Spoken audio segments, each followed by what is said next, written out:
Good morning everyone and welcome back. आज के इस सेशन में हम इडियम्स एंड फ्रेजेस का एक नया सेशन शुरू कर रहे हैं। अब तक हमारी मैथमेटिक्स की क्लासेस होती थी इस चैनल पर, बट आज से हमने इंग्लिश की वोकेबलरी को भी शुरू कर दिया है। और इंग्लिश की वोकेबलरी में सबसे पहला सेशन जो है हमने इडियम्स एंड फ्रेजेस, जो एग्जाम के पॉइंट ऑफ व्यू से बहुत ही इंपॉर्टेंट होता है, तो इसको हम शुरू कर रहे हैं आज से। देखिए, इडियम्स एंड फ्रेजेस में हमें सबसे पहला क्वेश्चन ये आता है कि कितनी इडियम्स एंड फ्रेजेस याद करनी पड़ेगी ताकि सभी इडियम्स एंड फ्रेजेस हमारी एग्जाम में हिट हो पाए। तो आपको मैं बता दूं कि इडियम्स एंड फ्रेजेस के लिए कुछ भी आपको स्पेशल करने की आवश्यकता नहीं है। आप अगर ये सोच रहे हैं कि मैं 5000 इडियम्स एंड फ्रेजेस याद करके चला जाऊं और सभी को हिट कर दूंगा, तो ऐसा पॉसिबल नहीं है कि आप 5000 करें। हो सकता है आप 500 करके भी सारी सही कर दे, और हो सकता है आप 5000 करने के बाद भी आपकी कोई इडियम्स एंड फ्रेजेस छूट जाए एग्जाम में। तो ये आप प्रेडिक्ट नहीं कर पाएंगे, बट मोस्ट प्रोबेबली क्या प्रेडिक्शन होता है कि आपने अगर मान लो अब तक जितने भी एसएससी के वेरियस एग्जाम्स में पूछे गए इडियम्स को अगर आप करके जाते हैं तो आप 80% सही कर पाएंगे। अगर एक दो इडियम्स इधर उधर से होती है तब भी आप थोड़ा गैस मार सकते हैं, या तो पढ़ने से, या जो एक्सपीरियंस मिलेगा आपको इन इडियम्स से करने के, तो उससे भी आप ठीक कर सकते हैं। चलिए, आज की इस क्लास में हमने शुरू करना है कुछ नए इडियम्स जो बहुत ज्यादा रिपीटेड हैं एसएससी के एग्जाम में। और जैसा कि आप पढ़ पा रहे हैं स्क्रीन पे कि 97 से 20 तक जितने भी इडियम्स एंड फ्रेजेस एसएससी के एग्जाम्स में आए, चाहे वो 10+2 हो, सीपीओ हो, सीजीएल हो, या कोई और अदर एग्जाम हो एसएससी का, उन सभी में जितने इडियम्स पूछे गए हैं वहां की हम सीरीज को शुरू कर रहे हैं। तो आज की ये क्लास पहली क्लास है। देखिए, इस क्लास में हम क्या क्या शुरू करने वाले हैं। सबसे पहले हम देखिए आज की क्लास से हम जो आज की क्लास है इसी से आपको पता चलेगा कि किस तरीके से हम सभी इडियम्स एंड फ्रेजेस को कवर करने वाले हैं, कैसे क्या हमारी टेक्निक्स रहेगी सीखने की। तो मैं बता दूं आपको, सबसे पहले हम उस इडियम्स का मीनिंग यानी अर्थ जानेंगे, फिर उसके बाद हम उसका पिक्चर भी देख लेंगे, और उसके बाद एक एग्जाम्पल में यूज करके देखेंगे, एंड फाइनली हम क्विज तक जाएंगे। क्विज करने के बाद हमें थोड़ा सा एक्सपीरियंस मिलेगा कि किस तरीके से हमें आंसर करना है एग्जाम में। तो देखिए, आज की हम पहले वर्ड को यानी पहले इडियम को शुरू करते हैं, इसको पढ़ते हैं। Looking for a needle in a haystack. इसका मतलब क्या होगा, देखिए आप, to search for something that is very difficult to locate. एक ऐसी चीज को सर्च करना जो बहुत मुश्किल है ढूंढ पाना, लोकेट करना बहुत मुश्किल है, तो उस जगह हम यूज कर सकते हैं looking for a needle in a haystack. आप मेरे साथ इसको बोलिए, looking for a needle in a haystack. आपको याद होगी, देखिए जब जैसे आप चित्र देखेंगे आपको कंफर्म हो जाएगा ये आदमी नीडल ढूंढ रहा है इस हेस्टैक में। क्या ये ढूंढ पाएगा? It's very difficult to locate where the needle is, right. तो इसी चीज को हम इस पिक्चर से रिलेट करके देखेंगे, और जैसे ही पिक्चर को रिलेट करेंगे हमें ये ज्यादा देर तक अपने दिमाग में रुकेगी। चलिए, इसका एक सेंटेंस भी देख लेते हैं। With 500 channels on TV, finding quality children's show is like looking for a needle in a haystack. अब देखिए, आप इस सेंटेंस का यूज जैसे देख पा रहे हैं, उसके बाद में आपको समझ आया कि इस इडियम का इडियोमैटिक यूज कैसे हो सकता है, ठीक है, सेंटेंस में। तो सेंटेंस को आप साथ में पढ़ते रहिए ताकि आपके कुछ ज्यादा देर तक स्टे करें और आप ये प्रॉपर समझ पाए कि इसको किस तरीके से हम सेंटेंस में भी यूज कर पाएंगे। इससे आपका इंग्लिश का ग्रामर भी थोड़ा इंप्रूव होगा, और आपको जो वोकैब का प्रॉब्लम है कि ज्यादा देर रुकता नहीं है दिमाग में, वो भी रुकना शुरू हो जाएगा। चलिए, नेक्स्ट क्वेश्चन देखते हैं, यानी नेक्स्ट इडियम देखते हैं हम, ऑफ एंड ऑन। तो ऑफ एंड ऑन देखने से हमें समझ आता है कि कभी ऑफ हो रहा है कभी ऑन हो रहा है, तो इसका मतलब इट्स नॉट परमानेंट, ठीक है, पीरियोडिकली है, इंटरमिटेंटली है, मतलब कभी है कभी नहीं है, फॉर द टाइम बीइंग है ये, हैपनिंग और existing only some of the time, यानी कुछ टाइम के लिए है, परमानेंट नहीं है, ठीक है। तो ऐसी सिचुएशन यानी ऐसी कोई भी हैपनिंग, ऐसी कोई भी घटना जो परमानेंट नहीं हो, उसको हम यूज कर सकते हैं ऑफ एंड ऑन। चलिए, एक सेंटेंस में यूज करके देखते हैं इसको। It's been raining off and on for the past few days but it's supposed to be beautiful this weekend। अब इस सेंटेंस को आप भी एक बार पढ़ के देखिए। चलिए, थर्ड देखते हैं, leave somebody out in the cold। leave somebody out in the cold means आप ये समझना कि किसी को, किसी एक को दूर कर देना किसी भी एक्टिविटी से, और बाकी सब लोग अपनी एक्टिविटी जारी रखेंगे, ठीक है। जैसे इस पिक्चर में आप देख रहे हो कि नेट के पीछे आपको ये दिख रहा है कि तीन महिलाएं कोई एक एक्टिविटी में शामिल है, बट इस लड़के को उन्होंने साइड कर रखा है। मतलब आप इसका ये समझ सकते हैं, to not allow someone to become part of a group or an activity, किसी ग्रुप का या किसी एक्टिविटी का हिस्सा नहीं बनाना, इसको कहते हैं, यानी उसको छोड़ देना, है ना, leave somebody out in the cold. उसके बाद एक सेंटेंस में इसका यूसेज देखते हैं, removing civics education leaves citizen out in the cold when it comes to their rights. ठीक है, इसको भी आप पढ़ के इसको देखिए किस तरीके से यूटिलाइज किया गया है। नेक्स्ट देखते हैं नंबर 4। नेक्स्ट नंबर 4 में work against the clock. Work against the clock means, जैसे मान लो 10 बजे आपको कोई काम को सबमिट करना है, यानी पूरा काम कर लेना है 10 बजे, और आप 10 बजे से पहले ही अगर उस काम को कर दो, यानी आप टाइम से पहले उस काम को कर दो, 9:50 पे अगर उस काम को फिनिश कर दो, तो वो हो गया एक तरीके से वर्क अगेंस्ट द क्लॉक, मतलब जितना जल्दी हो सके उतना जल्दी।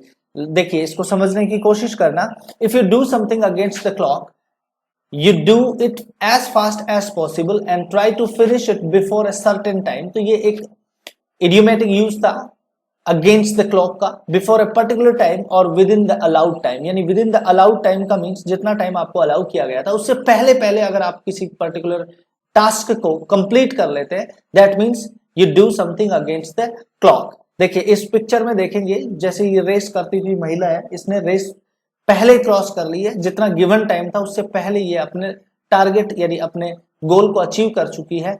तो अब एक बार एक सेंटेंस और देख लेते हैं, I was racing against the clock but I finished the test just before the bell. Bell से जस्ट पहले ही उसने क्लॉक किया, though he worked against the clock, मतलब तेजी से काम करना, जल्दी में काम करना, काम समय से पहले पूरा करना। तो उस सिचुएशन को हम क्या कहते हैं, work against the clock, clock से भी पहले काम करना। नेक्स्ट देखो, playing with fire. Playing with fire का मीन्स आप पढ़ेंगे यहाँ, to act in a way that is very dangerous and to take risk. बहुत ज्यादा हैवी रिस्क लेना जो डेंजरस, फ्यूचर में आपके लिए डेंजरस साबित हो सकता है, उसको हम कहते हैं प्लेइंग विद फायर। देखिए आप आपके साथ खेलोगे तो पक्का है कि आपके पास कोई ना कोई रिस्क जरूर होगा। जैसे ये व्यक्ति जो आपके साथ खेल रहा है, यदि ये कोई भी डेंजरस टास्क कर रहा है, अगर यहाँ थोड़ा सा भी सावधानी नहीं रखेगा तो ये पक्का है कि आप कह सकते हो he is playing with fire. मतलब अगर ये इतनी बड़ी रिस्क लेके कोई काम कर रहा है, जैसे ही थोड़ा सावधानी हट जाएगी तो यहाँ पे कोई भी डेंजरस काम यानी कोई भी दुर्घटना घट सकती है। तो इस सिचुएशन में हम कह सकते हैं प्लेइंग विद फायर। एक सेंटेंस में यूज देखते हैं इसका भी, he knew he was playing with fire by encouraging her attention. उसका नेक्स्ट देखिए, be all ears. Be all ears means, देखो आप जब इडियम्स को पढ़ोगे तो आप उसका ट्रांसलेशन नहीं कर सकते, बिकॉज वर्ड्स कुछ और होंगे, उनका मीनिंग कुछ और निकल के आएगा। तो आप जैसे अगर ट्रांसलेट करोगे तो कुछ और ही मतलब निकलेगा, बट जैसे यहां पर बी ऑल ईयर्स का मतलब निकलेगा to be waiting eagerly to hear about something. आप बहुत ध्यान से सुनते हो अगर किसी बात को, या बहुत ध्यान से सुनना चाहते हो किसी बात को। जैसे मान लो ये आप इमेज देख रहे हैं, इसमें इसने कोशिश करी है कि बैकग्राउंड नॉइज कुछ भी नहीं आए। जो सुनना चाहती है या जो सुनना चाहता है वो बहुत ईगरली सुने, मतलब बहुत ध्यान से सुने, उसको कहते हैं बी ऑल ईयर्स। एक बार सेंटेंस में पढ़ के देखिए, आप समझ पाएंगे इसको। I am all ears, tell us what they had to say. ठीक है, जो उन्होंने कहना था बता दीजिए। आई एम ऑल ईयर्स मतलब मेरे कान सिर्फ और सिर्फ तुम्हारे ऊपर हैं। जैसे आप इस क्लास को विद ऑल ईयर्स सुन रहे हैं, बस उसी तरीके से आप समझना कि पूरे ध्यान से सुनना ही ऑल ईयर्स होता है। नेक्स्ट देखते हैं idiom number 7, Solan headed. Solan headed it means जितना वो एक्सपीरियंस्ड या फिर जितनी स्किल्स उसके पास है नहीं, उससे ज्यादा वो समझने लगता है कि he has a swollen headed.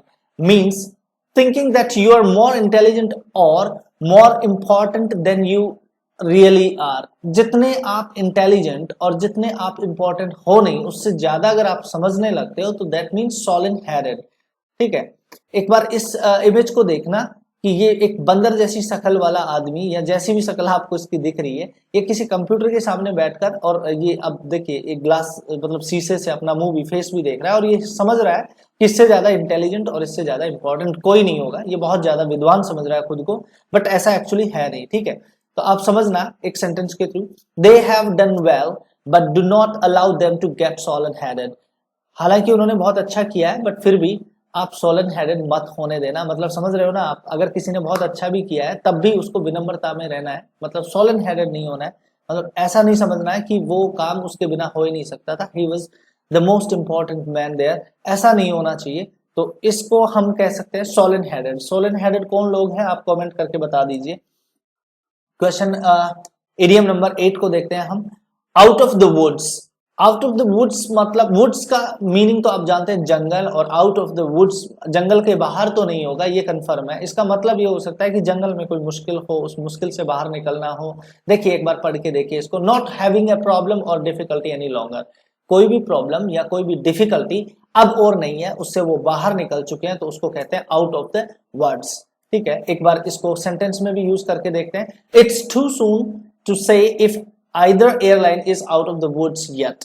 देखिए एयरलाइंस जो एयरलाइन है वो आउट ऑफ द वुड्स होने का मतलब हो सकता है वेदर कंडीशन से, या कुछ भी कोई भी ऐसी सिचुएशन रही होगी कि थोड़ा मुश्किल या थोड़ा परेशानी आई होगी, है ना। तो ये थोड़ा सा जल्दी अब इस सेंटेंस से समझ पा रहे होंगे कि वो आउट ऑफ द वुड्स है, मतलब आउट ऑफ द प्रॉब्लम है, इसका मतलब ये है। तो out of the woods means out of the problem. ठीक है, देखिए नेक्स्ट देखिए आप एक बार। Speaks volumes. If something speaks volumes it makes an opinion, characteristic or situation very clear without the use of words। देखिए वर्ड्स के use के बिना ही कैरेक्टरिस्टिक या ओपिनियन सेट कर देना स्पीक्स वॉल्यूम होता है, मतलब करके दिखा देना बोलने की बजाय। सिंपल भाषा में ये समझो कि करके दिखाओ, बोलो मत, उसको कहते हैं स्पीक्स वॉल्यूम्स। ठीक है, अब इसका एक बार सेंटेंस में यूज देखना। She said very little but her face speaks volumes. She said very little but her face speaks volume. उसने बहुत कम कहा लेकिन उसका फेस जो है वो स्पीक वॉल्यूम, मतलब उसने सब कुछ बता दिया। ठीक है, तो इसको कहते हैं हम स्पीक्स वॉल्यूम। नेक्स्ट देखते हैं, और आज का ये वर्ड तो लास्ट है बट अभी रुके रहिए क्लास में, अंत तक देखिए, क्विज भी करना है इसके बाद। ठीक है, put the cart before the horse. Put the cart before the horse to do things in wrong order. इसका मतलब क्या होता है, देखिए गाड़ी आगे है और घोड़ा पीछे, तो ये एक प्रॉपर वे नहीं है, ये एक सही ऑर्डर नहीं है, तो इसको गलत ऑर्डर में आपने रखा है, मतलब किसी भी चीज को बेढंग से करना, उसको ही कहते हैं put the cart before the horse. एक सेंटेंस में यूज देखते हैं। Aren't you putting the cart before the horse by deciding what to wear for the wedding before you have ever been invited to. जब तक invite नहीं किया गया उससे पहले कैसे डिसाइड कर सकते हो। So it's a wrong way और it's a wrong order, right, to decide anything. That means put the cart before the horse। चलिए अब हम देखते हैं आज की क्विज जो हमने पढ़ा है। तो आपको करना क्या है इसमें, select the most appropriate meaning of the given idioms. तो जितनी भी इडियम्स आपको दी गई हैं उनका आप मोस्ट अप्रोप्रिएट मीनिंग आपको सर्च करना है। तो जैसे मान लो यहाँ पर पहला क्वेश्चन है, इस तरीके से एसएससी में पूछा गया है ये। Try to find my lost ring in the college is like looking for a needle in a haystack. ये आपको पता है तो ऑप्शन देख लीजिए और इनमें आंसर करिए आप, कौन सा आंसर होगा इसमें।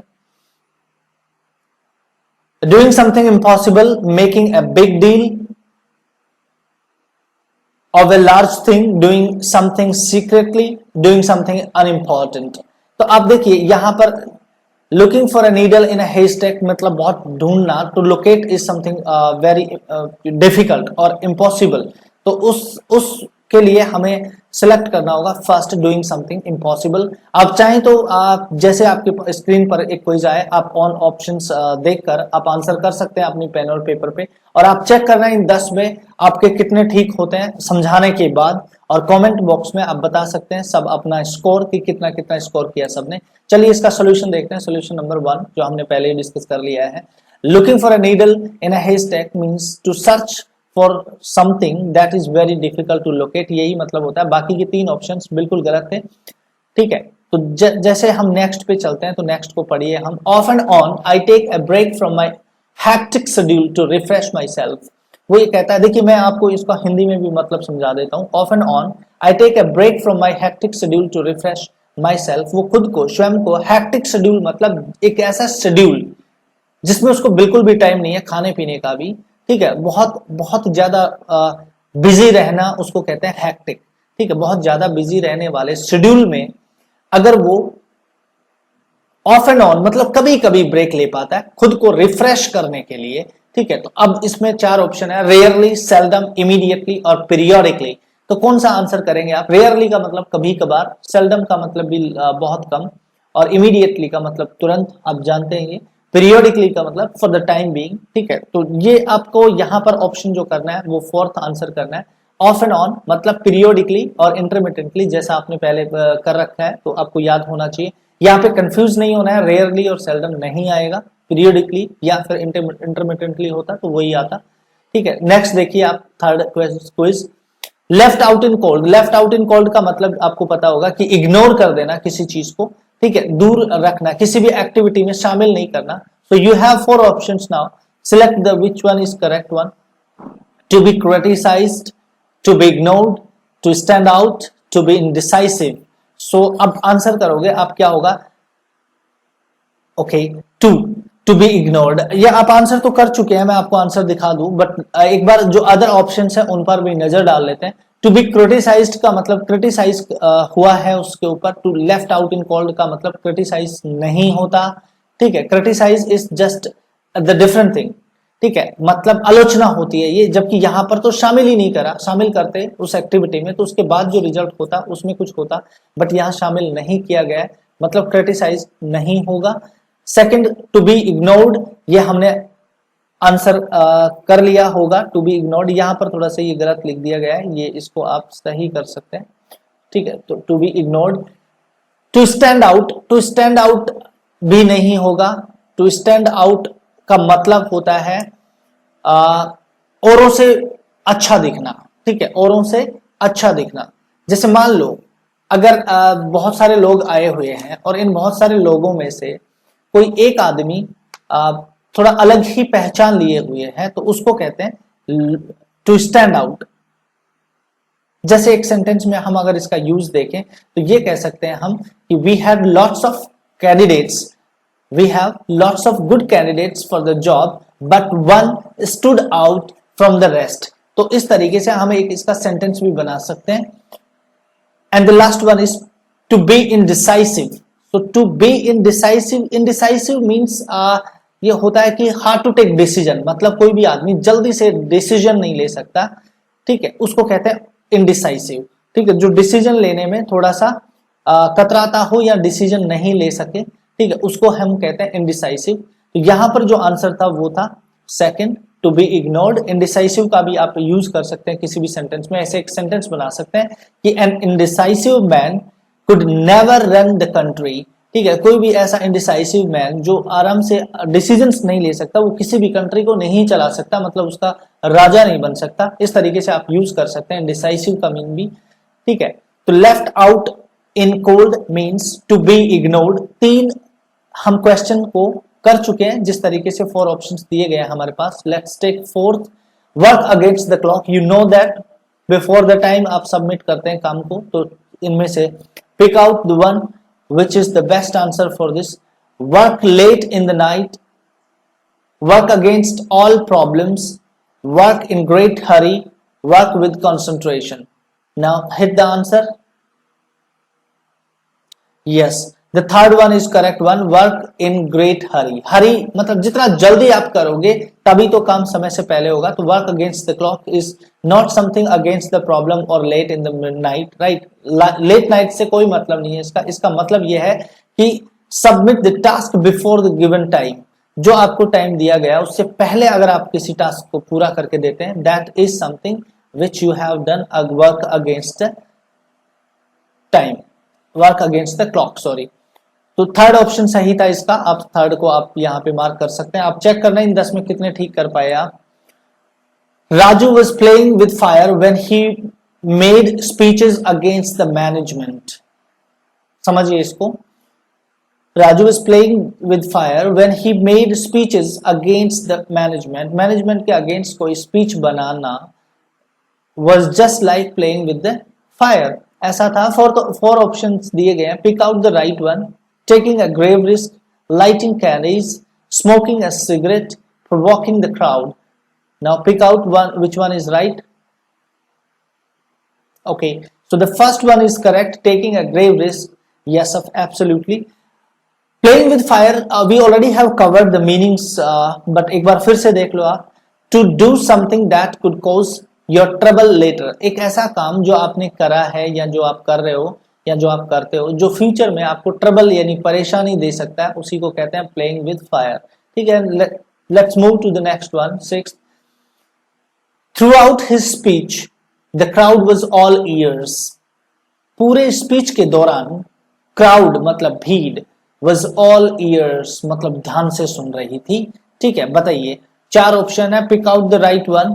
Very attentive, talking loudly, covering their ears, making a lot of noise. जी बिल्कुल सही आंसर आपका वेरी अटेंटिव, अटेंटिव होकर सुनना, बहुत ध्यान से सुनना। So be all ears means to be waiting eagerly to hear about something, जो बहुत वेट करना, बहुत ईगरली, बहुत उत्सुकता से इंतजार करना सुनने के लिए, और जब बोलना शुरू करे कोई स्पीकर तो उसको बहुत ध्यान से सुनना, उसी को कहते हैं बी ऑल ईयर्स। नेक्स्ट को पढ़ते हैं। Since he secured the first rank Sudhir has became solid headed, solid headed बन गया जब से उसने फर्स्ट रैंक सिक्योर की है, यानी फर्स्ट रैंक प्राप्त की है किसी भी एग्जाम में। उसके बाद वो समझने लगा कि वो बहुत ज्यादा इंपॉर्टेंट है, बहुत ज्यादा इंटेलिजेंट है, जितना वो है नहीं, तो ही बिकेम सॉलिड हेडेड। अब इस चार में pick out one, which one is correct. Well connected, unwell, conceited, famous, so which one is right, answer it. Okay, so let's see the answer here. Third, conceited, conceited का मतलब होता है अहंकारी। ठीक है, अहंकारी। और सॉलिड हेडेड भी वही है, जो आदमी जितना इंटेलिजेंट और इंपॉर्टेंट होता नहीं है उससे ज्यादा समझने लगता है, means he is conceited, he thinks और he seems to be conceited. Conceited यहाँ पर राइट ऑप्शन होगा। Thinking that you are more intelligent और important than you really are, यही तो होता था सॉलिड हेडेड। ठीक है, तो कंसीटेड, देखिए अनवेल का मतलब तो अच्छा नहीं होना होता है, फेमस का मतलब विख्यात या प्रख्यात होना होता है, और वेल कनेक्टेड का मीन्स वो सभी लोगों से अच्छे से कनेक्टेड है। ठीक है, सभी के साथ फ्रेंडली नेचर है उसका, वो कहते हैं। लेकिन कंसीटेड का मतलब होता है अहंकारी, और कंसीटेड से आप कोई भी एक सेंटेंस भी बना सकते हैं, जैसे he is so conceited, he thinks he is the best at everything, he thinks he is the best at everything, तो उसी को आप कह सकते हो conceited, बट यहाँ पर conceited एक राइट आंसर था। नेक्स्ट देखते हैं हम 8th number quiz. The man heaved a sigh of relief when he was sure he was out of the woods। देखिए यहाँ पर दो नए वर्ड हैं, अगर आप समझ पाए तो, heave and sigh। The man heaved a sigh of relief when he was sure he was out of the woods। so इसका मीनिंग क्या होता है, मैं समझाता हूं इस सेंटेंस का, कि आदमी ने जब राहत की सांस ली, heaved a sigh of relief, इसका मतलब होता है राहत की सांस लेना। ठीक है, उसने एक लंबी राहत की सांस ली, ऐसे सोचा कि थैंक गॉड बच गया आज तो। ठीक है, ऐसा हुआ, ये वो वाली सिचुएशन है। The man heaved a sigh of relief मतलब उसने एक राहत की सांस ली, when he was sure, जब वो उसको पता चला, उसको निश्चय हुआ कि वो अब प्रॉब्लम से आउट है। ठीक है, तो उसी को कहते हैं। So now pick out which one is the correct one. Discharge from hospital, released from prison, out of danger, out of the forest. Confuse नहीं होना है, सभी को आप प्रॉब्लम्स नहीं मान सकते कि हॉस्पिटल में था तो प्रॉब्लम से आउट हो गया, प्रिजन जेल में से निकल गया मतलब प्रॉब्लम से आउट हो गया। ठीक है, या फिर आप जंगल से आउट कर दो, नहीं, यहाँ पर आंसर जो होगा वो थर्ड होगा, आउट ऑफ डेंजर, डेंजर से आउट है वो। ठीक है, उसी को कहते हैं आउट ऑफ द वुड्स। तो आउट ऑफ द वुड्स का मीनिंग हमने पहले भी देखा था जब हम इडियम्स को सीख रहे थे, ये तो क्विज है। Out of the woods means not having a problem और डिफिकल्टी एनी लॉन्गर होता है। चलिए नेक्स्ट 9 नंबर क्विज देखते हैं। His success at such a young age speaks volume for his talent. चलिए, pick out which one is the correct one. Gives enough proof, boasts a lot, publicly announces, showers praise। so first one is the answer as gives enough proof। उसने enough proof दिए हैं। ठीक है, उसने ये बताने के लिए कि उसने क्या किया है, ठीक है, उसने वर्ड्स का यूज नहीं किया है, उसने प्रूफ दिए, पर्याप्त प्रूफ दिए, तो यहां पर जो ऑप्शन होगा वो first one is the right answer. आप फिर से अगर देखना चाहें तो इसका मीनिंग देख सकते हैं। स्पीक वॉल्यूम का मीनिंग होता है if something speaks volume it makes an opinion, characteristic और situation very clear without use of the words. बिना वर्डों के यूज के ही उसने सब कुछ बता देना, यही तो इसका मतलब था। हम ऑलरेडी कर चुके हैं इसको। So let's take the last one for the session and ये बहुत इंपॉर्टेंट है, फिर से कई बार एग्जाम में पूछी गई है, फिर से रिपीट हो सकती है, तो आपको इस बात का भी ध्यान रखना है। One must learn to prioritise in life, it never pays to put the cart before the horse. ठीक है, एक किसी को अपनी एक प्रायोरिटी का सेट या एक सीरीज बना लेनी चाहिए कि कौन सी प्रायोरिटी पहले पूरी की जानी चाहिए या कौन सा काम पहले प्रायोरिटी से पूरा किया जाना चाहिए। बिल्कुल भी रॉन्ग ऑर्डर में नहीं होना चाहिए। It should not be like put the cart before the horse, ऐसा नहीं होना चाहिए। इसको देखो और आप इन चार में से एक सही उत्तर का चुनाव करो। Perform many task simultaneously. Simultaneously एक वर्ड होता है, इसका मतलब एक साथ एक से ज्यादा काम करना, मतलब एक ही काम के दौरान दूसरा काम भी करना। ठीक है, उसको कहते हैं simultaneously. Postpone till the last moment, last moment तक उसको पोस्टपोन यानी स्थगित कर देना। Do things spontaneously, do things spontaneously मतलब उसी समय कोई भी काम कर देना। स्पॉन्टेनियसली कभी भी अचानक से काम कर देना, वो तो नहीं होता है। डू लास्ट थिंग्स फर्स्ट, या लास्ट वाला काम जो होना था उसको पहले करना। पिक आउट which one is the right answer? Yes, the fourth one is the right answer here. Put the cart before the horse, to do something in the wrong order. इसी को कहते हैं कि जो लास्ट में आना चाहिए था उसको पहले पिक कर दिया और जो पहले आना था उसको लास्ट में पिक कर दिया, तो ऐसा करना गलत था, रॉन्ग ऑर्डर में था ये। तो आज का ये सेशन कैसा रहा आप कमेंट करके भी बताएंगे मुझे। और thank you so much for being with me. And एक हम्बल रिक्वेस्ट है, अगर आपको ये वीडियो पसंद आ रहा है तो आप इसको लोगों तक शेयर करिए, ठीक है, सब्सक्राइब भी करिए। और आप इसका जितनी भी ये वर्ड्स में पर सेशन जो वर्ड्स आएंगे इनकी एक नोटबुक में आप इनको लिख कर रखिए, ताकि आपको डेली बेसिस पर ये वर्ड्स रिपीट भी कर सके फिर से। हालांकि हमने जो क्लास में किया है वहीं पर आपकी याद होने चाहिए ये सारे के सारे, बट फिर भी आप लिख कर रख लीजिए, आपको ये पता चलेगा आपने कितना याद किया है। ठीक है, तो ये सीरीज में आज की ये पहली क्लास थी और एंड में ये क्लास जब तक सभी इडियम्स एंड फ्रेजेस जो अब तक पूछे गए हैं उन सबको जब तक कवर नहीं कर लेंगे तब तक हम इसको छोड़ेंगे नहीं। हम सभी इडियम्स एंड फ्रेजेस को शामिल करेंगे इस सेशन में। और जब मैं क्विज करता हूं तो उस समय आप पहले आप आंसर लगा लीजिए अपना, और उसको बाद में करेक्ट नहीं करिएगा। पहले एक बार आंसर करके देख लीजिए कि आपके कितने ठीक हुए। ठीक है, उसके बाद में हालांकि आपको उत्तर का पता चल जाता है, तुरंत मैं बता देता हूं, बट फिर भी आप अपने आप को चेक करिए, आप अपनी मेमोरी का टेस्ट लेते रहिए कि जैसे पहले हम 10 क्वेश्चंस को डिस्कस करते हैं विद पिक्चर्स विद एग्जांपल्स, उसके बाद जब हम क्विज लेते हैं तो कितनी % आपको याद रह पाती है। So thank you so much. आज के लिए इतना ही था, नेक्स्ट क्लास में मिलते हैं, तब तक के लिए टाटा बाय बाय, जय भारत जय हिंद।